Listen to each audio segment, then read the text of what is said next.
Hello दोस्तों, नमस्कार, राधे राधे। दोस्तों, हमारे भक्ति सागर चैनल में आप सभी का स्वागत है। हम आप लोग को आज नवरात्रि की व्रत कथा सुनाने जा रहे हैं, जो एक बार भगवान शिव ने महर्षि नारद को सुनाया था। चलिए सुनाते हैं। माँ दुर्गा समस्त ऋषियों से कहती हैं, हे भक्तगणों, जो भी मेरी इस कथा का श्रवण कर ध्यानपूर्वक करेगा, उसके समस्त दुखों का नाश मैं स्वयं करूँगी। जो भी इस कथा का प्रचार करेगा, उसे कोटि कोटि पापों का नाश होगा और उसे सुख समृद्धि की प्राप्ति होगी। तो दोस्तों, वेदांग के अनुसार यह पर्व जगत जननी आदि शक्ति माँ दुर्गा के लिए समर्पित है। इस दौरान माँ दुर्गा के 9 रूपों की पूजा की जाती है। साथ ही में माँ दुर्गा के निमित्त व्रत भी रखा जाता है। यदि कोई महापापी भी हो तो यह नवरात्रि का व्रत करता है तो वह निश्चित ही समस्त पापों से मुक्ति पा लेता है। इसमें संशय की कोई बात नहीं है। दोस्तों, देवी भगवत पुराण में नवरात्रि से जुड़ी एक महान कथा का वर्णन मिलता है। जो भी इस कथा को केवल एक बार ध्यानपूर्वक सुनता है, उसे कोटि कोटि पाप नष्ट होते हैं। माता रानी की कृपा से उसे धन धान्य पुत्र सुख समृद्धि की प्राप्ति होती है। इसीलिए प्रत्येक बुद्धिमान मनुष्य को नवरात्रि के व्रत की इस कथा को ध्यानपूर्वक सुनना चाहिए। जो इस कथा को सुनता है और सुनाता है तथा इस कथा का प्रचार करता है, उसकी कभी अवगति नहीं होती। आइए आपको सुनाते हैं नवरात्रि व्रत की महान कथा। एक समय की बात है, भगवान शिव कैलाश पर्वत पर ध्यान मग्न होकर बैठे हुए थे। तभी देव ऋषि नारद अपने हाथ में बीड़ा लेकर कैलाश पर्वत पर उपस्थित होते हैं। देव ऋषि को देखकर महादेव अत्यंत प्रसन्न होते हैं और उनसे कहते हैं, पधारिए देव ऋषि, आज किस प्रयोजन से कैलाश पर का आगमन हुआ है। देव ऋषि कहते हैं, हे देवादिव्य, यदि आप पूछ रहे हैं तो बताने की चेष्टा करता हूँ। हे प्रभु, मैं आपके पास नवरात्रि के व्रत का महात्म कथा सुनने के उद्देश्य से आया हूँ। यह व्रत क्यों रखा जाता है, इस व्रत को करने से कौन सा फल प्राप्त होता है, इस व्रत की विधि क्या है, इस तरह व्रत के नियम क्या हैं, कृपया आप मुझे इस बातों का ज्ञान प्रदान कीजिए। महादेव कहते हैं, हे देव ऋषि, आज आपने उत्तम प्रश्न किया। आपके माध्यम से समस्त संसार को इस व्रत का पता चलेगा, इसीलिए आप ध्यान से सुनिएगा। मैं आपको इस व्रत का महत्व बताता हूँ, तब इस व्रत को करने की विधि और नियम भी बताता हूँ। किंतु उससे पहले मैं आपको नवरात्रि के व्रत की एक महान कथा सुनाता हूँ। जो भी मनुष्य इस कथा का श्रवण करता है, उसके समस्त पापों का नाश होता है, उसकी दरिद्रता का भी नाश होता है। इसीलिए आप इस कथा को ध्यान पूर्वक सुनिएगा, इसका प्रचार कीजिएगा। देव ऋषि कहते हैं, हे प्रभु, कृपया आप मुझसे वह कथा कहिए, मैं इसे ध्यान से पूरा सुनूंगा और इसका प्रचार करूंगा। तब भगवान शिव देव ऋषि नारद को कथा सुनाने लगते हैं। हे देव ऋषि, पूर्व काल की बात है, कौशल देश में एक अत्यंत दीन दरिद्री धनहीन एवं विशाल कुटुंब वाला सुशील नाम का एक वैश्य रहता था। उस वैश्य की अनेक संतानें थी, जो कोई कुछ काम नहीं करता था और धन के अभाव से हमेशा दुखी रहा करता था। उसके पास अनाज के लिए खाने के लिए कुछ भी नहीं था, कुछ काम करने का उद्योग भी नहीं था। रात्रि में जो कुछ भी खाने को मिल जाता, वह वैश्य उसे अपनी संतानों को खिला देता और जो कुछ भी बच जाता, उसी से अपना पेट भर लेता था। पूरा परिवार दिन रात भूखा रहता था और केवल रात्रि को ही कुछ थोड़ा सा अन्न खा लिया करता था। इस प्रकार से वह वैश्य स्वयं भूखा रहकर दूसरों का काम करके अपने परिवार का पालन पोषण कर रहा था। वह वैश्य स्वभाव से अत्यंत निर्मल और सज्जन था।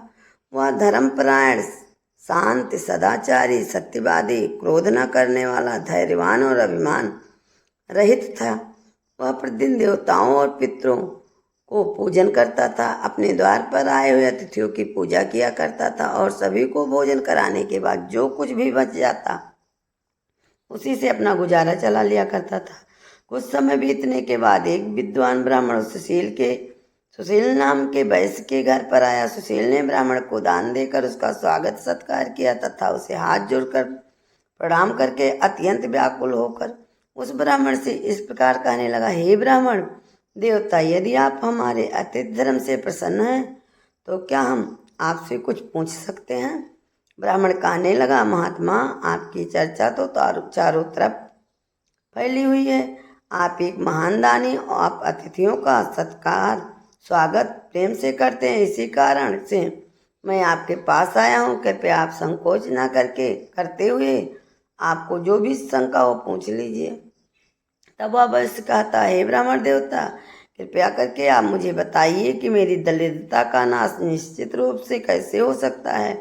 इस दरिद्रता के कारण मैं अपने परिवार का पालन पोषण नहीं कर पा रहा हूँ।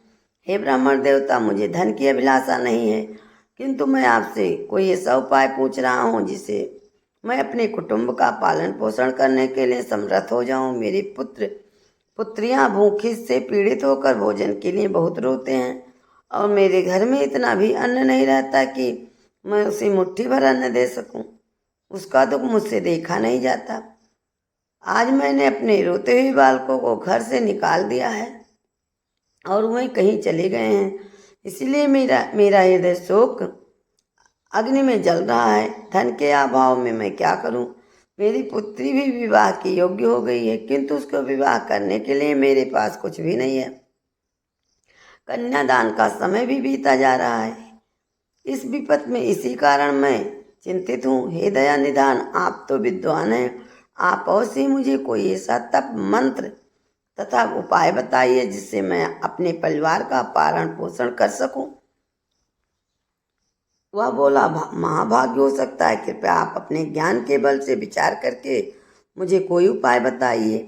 इस प्रकार से उस वैश्य के द्वारा याचना करने पर उस ब्राह्मण ने बड़ी ही प्रसन्नतापूर्वक उस वैश्य से कहा, हे वैश्य, मैं तुम्हारे दुख का कारण समझ चुका हूँ।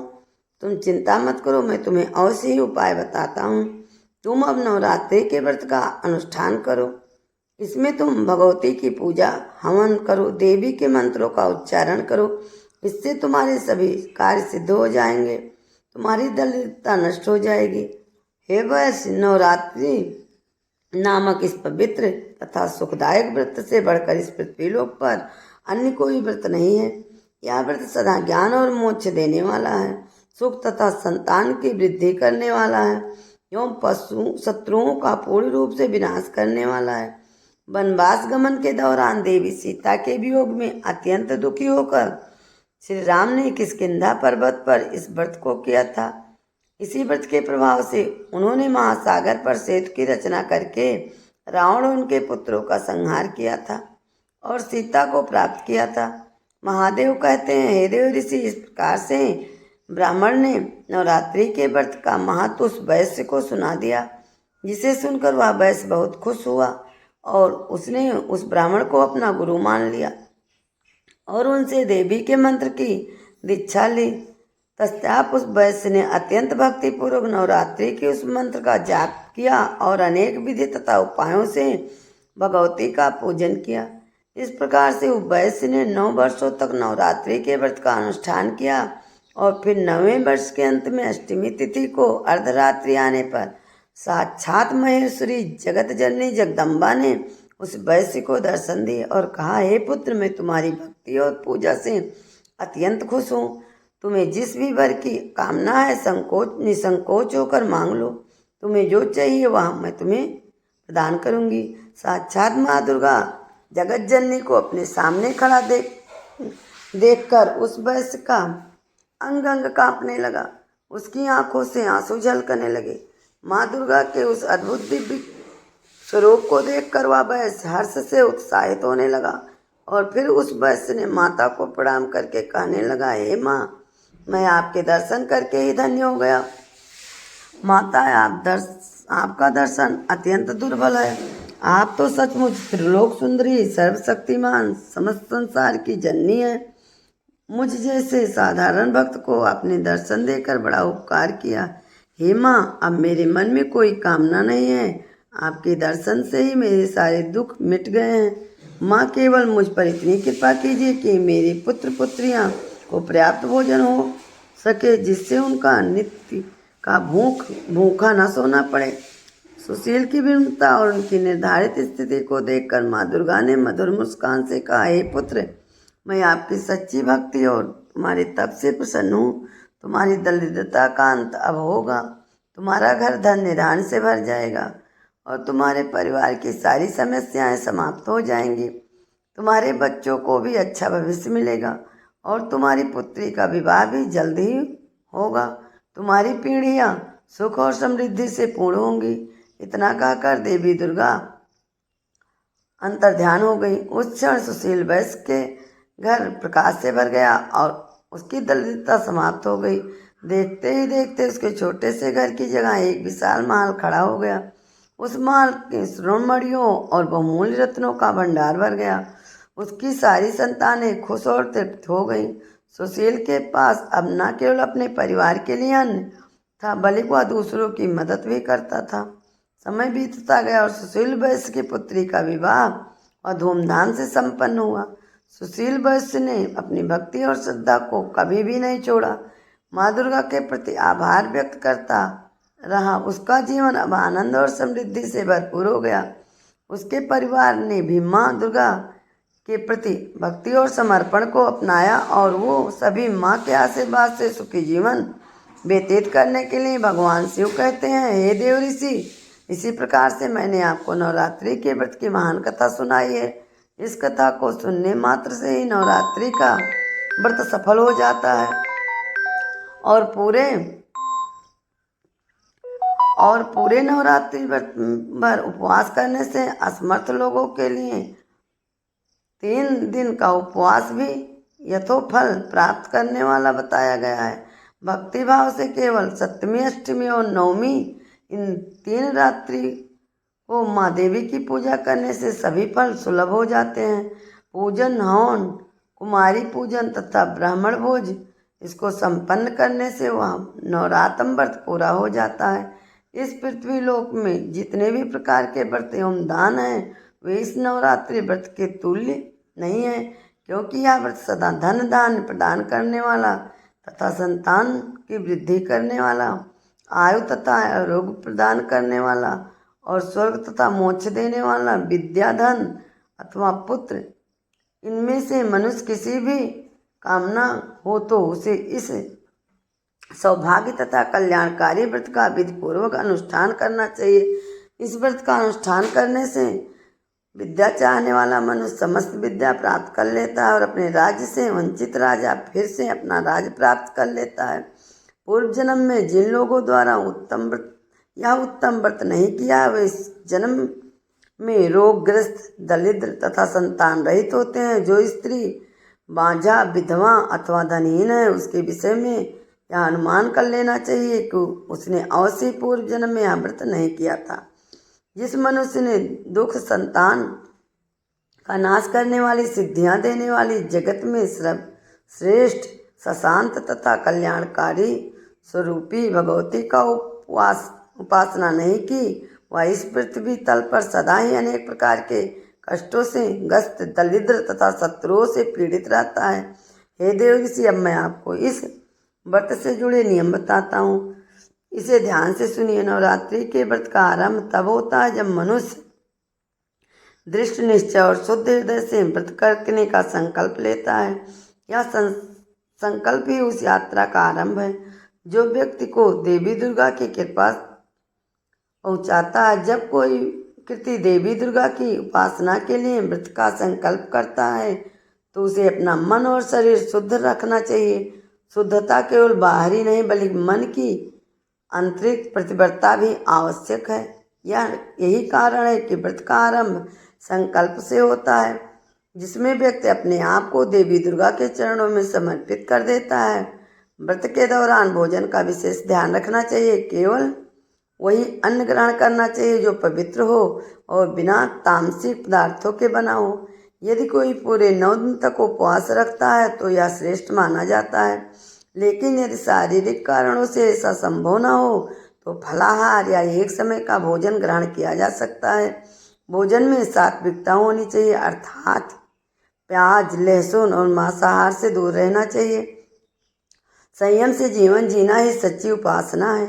जब तुम देवी दुर्गा की आराधना करो तो उनको केवल धूप, फूल और दीपक से नहीं बल्कि अपने हृदय की भक्ति से अर्पित करो। देवी को लाल पुष्प विशेष प्रिय होते हैं, इसीलिए उनकी पूजा में लाल फूल चढ़ाना उत्तम है।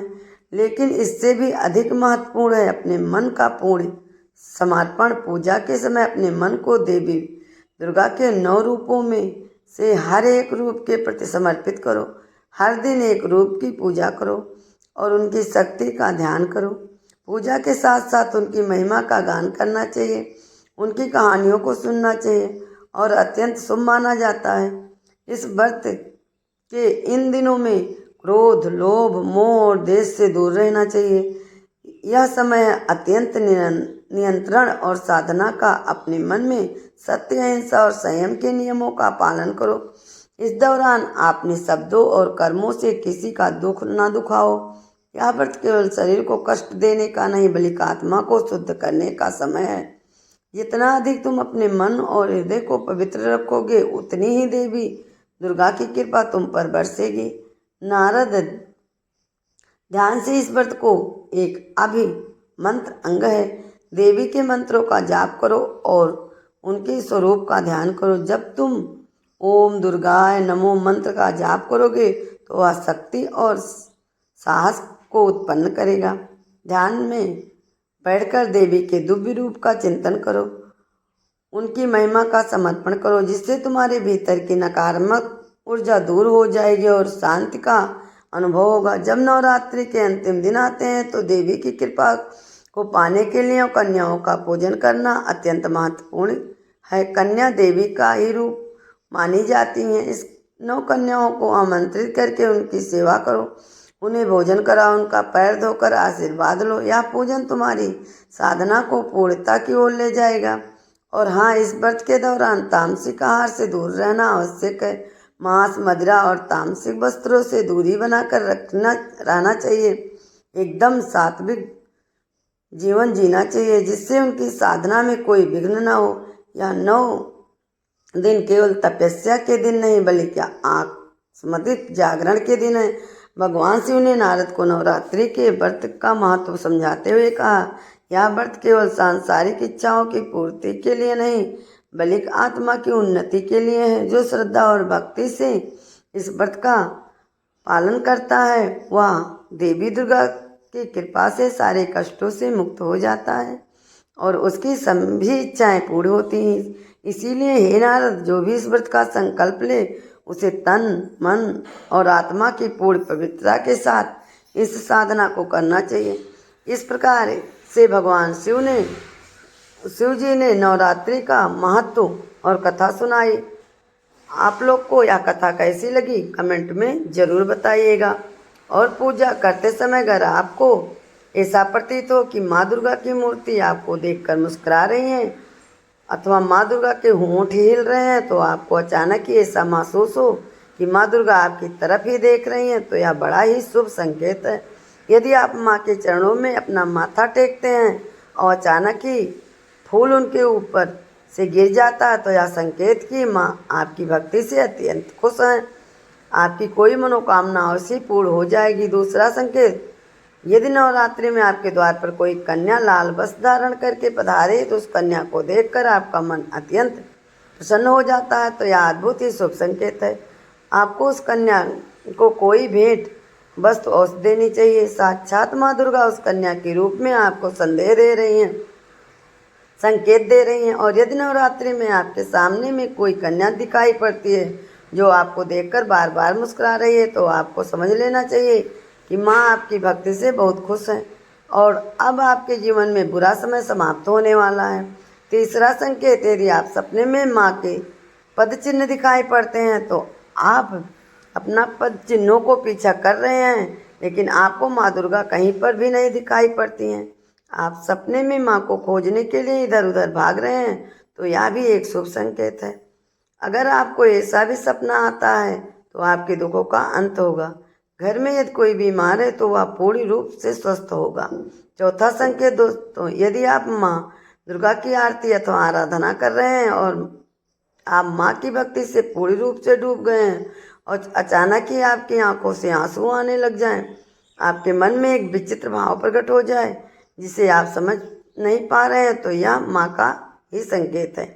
आपके हृदय में माता ने प्रवेश कर लिया, वह आपकी कोई इच्छा अवश्य पूर्ण होगी। पांचवा संकेत, यदि नवरात्रि में आपके पास माँ दुर्गा की प्रिय वस्तु बराबर आने लगती हैं, जैसे माँ का श्रृंगार का सामान, माता के लाल फूल, माता की लाल चुनरी आदि चीजें आपके हाथ में बार बार आने लग जाएं, तो इसे शुभ संकेत ही समझना चाहिए।